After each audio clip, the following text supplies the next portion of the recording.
Hello class 7 students, welcome everyone.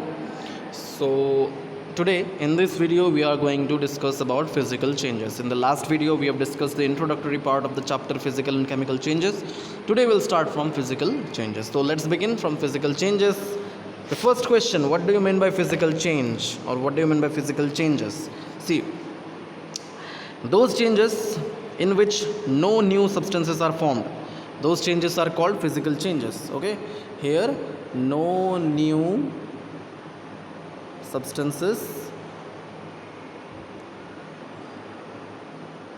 formed. Okay, that means simply new substances are not formed in this type of change. Okay, simply new substances are not formed in this type of changes. Okay, so these changes are called as what? Physical changes. And the changes, the physical changes will be in some properties, like say state, basically physical state, say solid, liquid or gas, then size, okay, then shape, then say color. Okay, these are what? Physical properties. That means if we say that the state of the substance is changed, that means suppose if ice is converted into liquid. Okay, ice is what? Ice is solid, right? Ice, if ice is converted into water, water is liquid, that means a physical state has been changed here. Okay, so it is what? A physical change. Similarly, if the size of a substance is changed, okay, if a size of an article is changed, then again it is a physical change. If a shape of the article is changed, then again it is a physical change. If the color of a substance is changed, then again it is a physical change. So these properties, state, size, shape and color of a substance, are called its physical properties.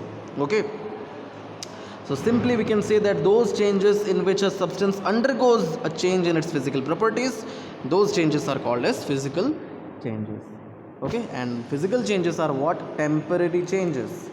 Physical changes are temporary changes. Okay, these are temporary changes, and these changes can be easily reversed. Okay, these changes can be easily reversed. Okay, physical changes are what? Temporary changes which can be easily reversed to form the original substance. We can form the original substance back again by reversing this type of changes. Okay, and very little energy in the form of heat will be required. Suppose maybe very little energy is either absorbed or evolved in this type of changes. Very little energy. Okay, very little energy is either absorbed or evolved in this type of changes. So some of the characteristics of physical changes are what? Physical changes. In physical changes, no new substances are formed. No new substances formed.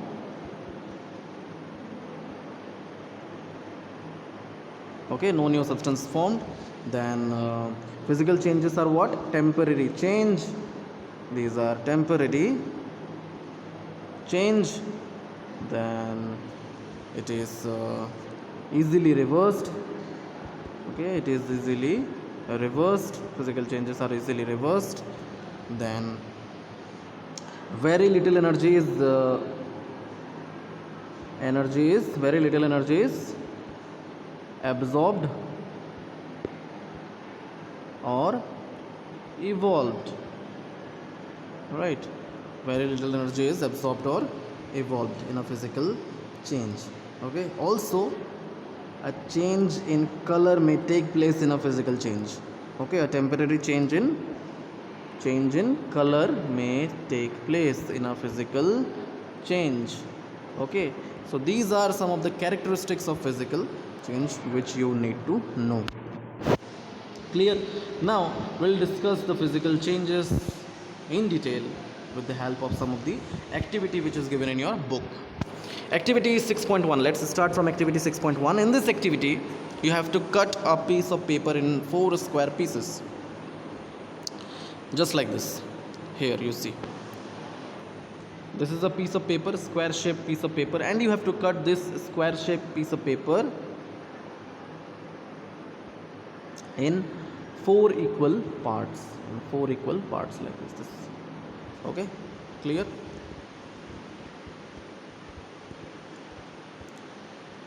So cut each square piece further into 4 square pieces. Okay, cut a piece of paper in 4 square pieces, then again you have to cut each square piece further into 4 square pieces. Okay, further into 4 square pieces. So lay these pieces on the floor of a table or a table so that the pieces acquire the shape of the original piece of paper. Suppose this is the paper, this is the paper. Okay, suppose this whole is the paper. Okay, then from here only 4 pieces you have cut, this 4 pieces you have cut. Okay, and from one of the piece of paper you have cut 4 equal pieces again, 4 square shape pieces again. Okay, now if you lay all these pieces of paper, then as a whole you can find the original paper again, right? Though you cannot get back the original shape again once again. Okay, so but it will acquire the original piece of paper, obviously. So obviously you cannot join the pieces back to make the original piece, but is there a change in the property of the paper? Yes, there is a change in the property of the paper. That means the size and the shape of the paper has changed, right? The size and shape of the paper has changed here, right? So no new substance are formed here also, only the size and shape of the paper has changed, right? You have made more pieces of paper from the paper only, right?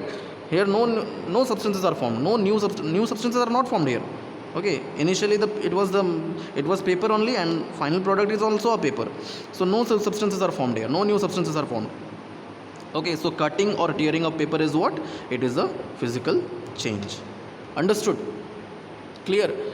Next, activity 6.2, let's see.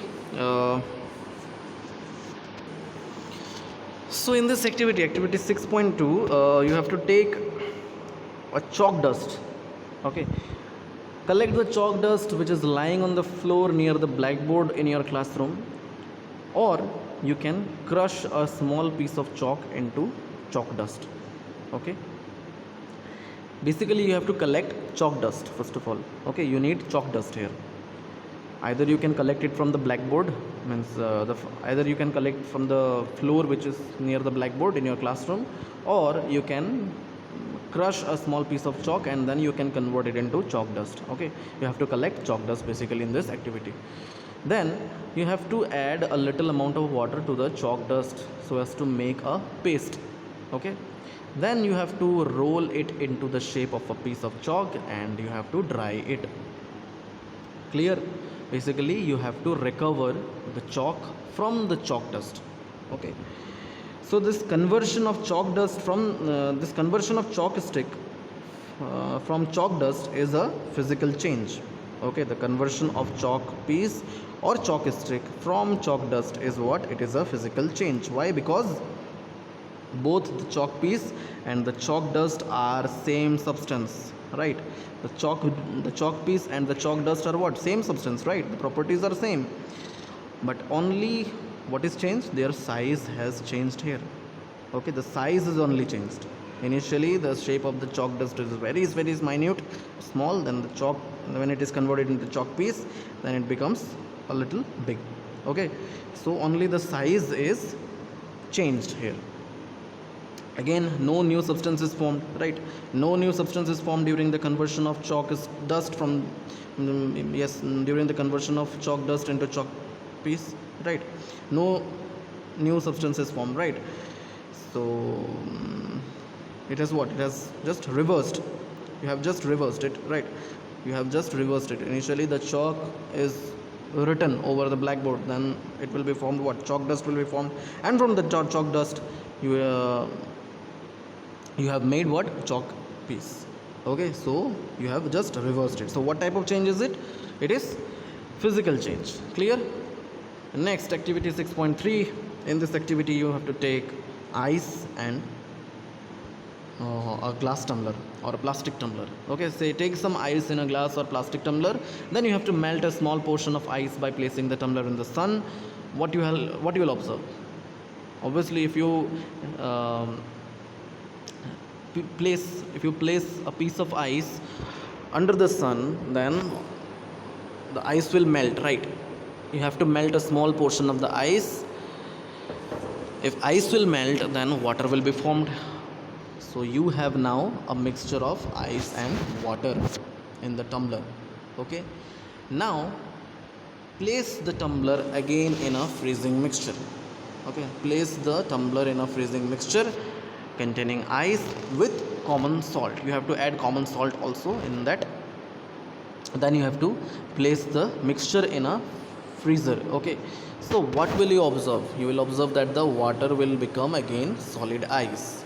Okay, water will become again solid ice. So thus the melting of ice to form water is a physical change. Why? Because the ice which is solid in nature, the ice which is, what is the state of ice?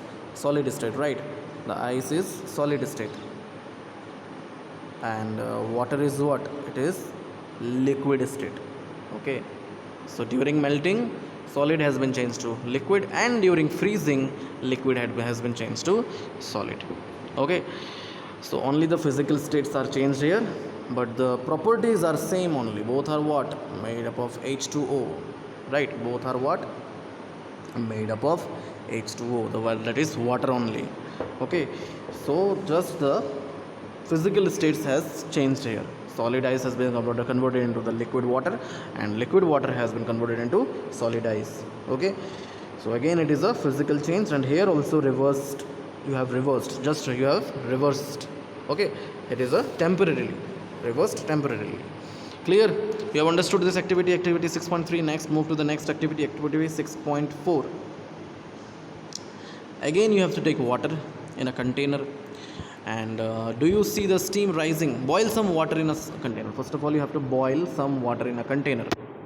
Okay, when you boil some water in a container, okay, you will see that steam rises from the surface of hot water. You will find that steam rises from the surface of hot water. Suppose you have taken beaker, and if you have kept water over here like this, and if you allow it to heat, then what will happen? Steam will rise, right? Steam will rise. Rising of steam takes place. Okay, so we can see that steam is rising from the surface of hot water. Okay, steam is what? Steam is a gas. Steam is a gas. Steam is what? Steam is a gas. You have to understand this. And this water is only in liquid form. So again, liquid is changed. Liquid is changing into what? Gas. Okay, both the physical states are changed. Means liquid has been converted into gas. The physical state is changed, right? Then what they have asked: hold an inverted pan by its handle over the steam at some distance from the boiling water. Observe the inner surface of the pan. That means you have taken initially the beaker, right, which is filled with water. Then you have heated. Then the liquid, this is the liquid state. Then vapor will rise. That means the steam will rise from this. Okay, gas will rise. Then you have to place over here a pan, inverted pan. You have to, or you can use the lid also. If lid is there with you, you can use the lid also. Okay, you can use the lid also. So what is happening here actually? When this hot water, okay, when this hot water, this is hot, right? The water is hot. When you are heating it, it becomes hot, right? Then only the vapor will rise. Okay, then only the vapor will rise. Okay, so when this hot rising steam comes in contact with the inverted fan, means frying pan, okay, or lid. When this hot rising steam, this steam is hot, very hot. Okay, steam, which is a gas, it is very hot. So when this rising steam, hot rising steam comes in contact with the inverted frying pan, okay, then some of the steam gets cooled and it will condense to form drops of liquid water. So what process is this? This process is known as condensation, because what is the temperature of frying pan? It is cool, right? Initially when you bring it, or so as to close the beaker, it is cool. So when this hot rising vapor comes in contact with the cool frying pan, cool surface of the frying pan, then the hot steam gets cooled and it will condense to form drops of liquid water. So during condensation of steam, there is only a change in a state from gaseous state to liquid state.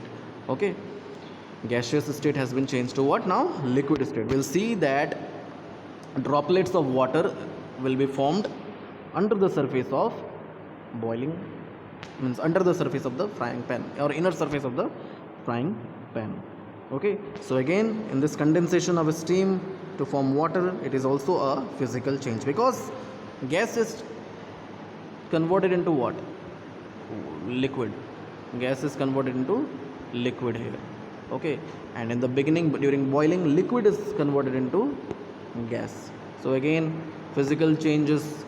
Okay, physical properties are changed, physical states are changed, so it is again a physical change. Okay, temporary change or reversible change. Clear? Hold a used hacksaw blade with a pair of tongs. Keep the tip of the free end on the flame of a gas stove. Wait for a minute. Okay, you are asked to use a hacksaw blade with a pair of tongs. Okay, you have to use a hacksaw blade, only the blade part. Okay, and keep the tip of the free end on the flame of a gas stove. Okay, what do you observe? The color will change, right? The color will change, it becomes red in color. Okay, that is why we can say it as to become red hot. Okay, clear? Again, if you remove the blade from the flame, observe the tip once again after some time. What you will see? On cooling, the tip of the hacksaw blade gets back to its original color. Originally or initially it is gray in color, right? So when you heat it, it becomes red hot, red color, and when you cool it again, it becomes again gray color. Okay, so again, the heating of hacksaw blade or cooling of hacksaw blade is a physical change. Why physical change? Because color change has taken place, which is a physical property, and this can be easily reversed on cooling, right? The color can be easily reversed. So does it get back to its original color? Yes, it get back to its original color. So in activity 6.1 and 6.2 above, you saw that paper and a piece of chalk underwent changes in size. In activities 6.3 and 6.4, water changed in its state from solid to liquid or from gas to liquid, right? In activity 6.5, the hacksaw blade changed color on heating. So properties such as, remember, shape, size, color, and state of a substance. What is state? Physical state of a substance are called its what? Physical properties. Okay, these are what? Physical properties, as I have already mentioned you in the beginning of the video only.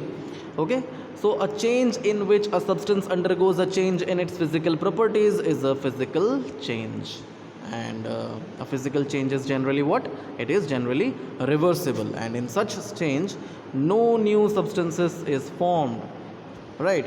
No new substances are formed in such changes. Clear? So you have understood about physical changes, physical properties, you have understood about characteristics of physical changes, right? So okay, so I'll wrap the video today. That's all for today. Thank you and have a nice day. We'll continue the chapter in the next video. Thank you.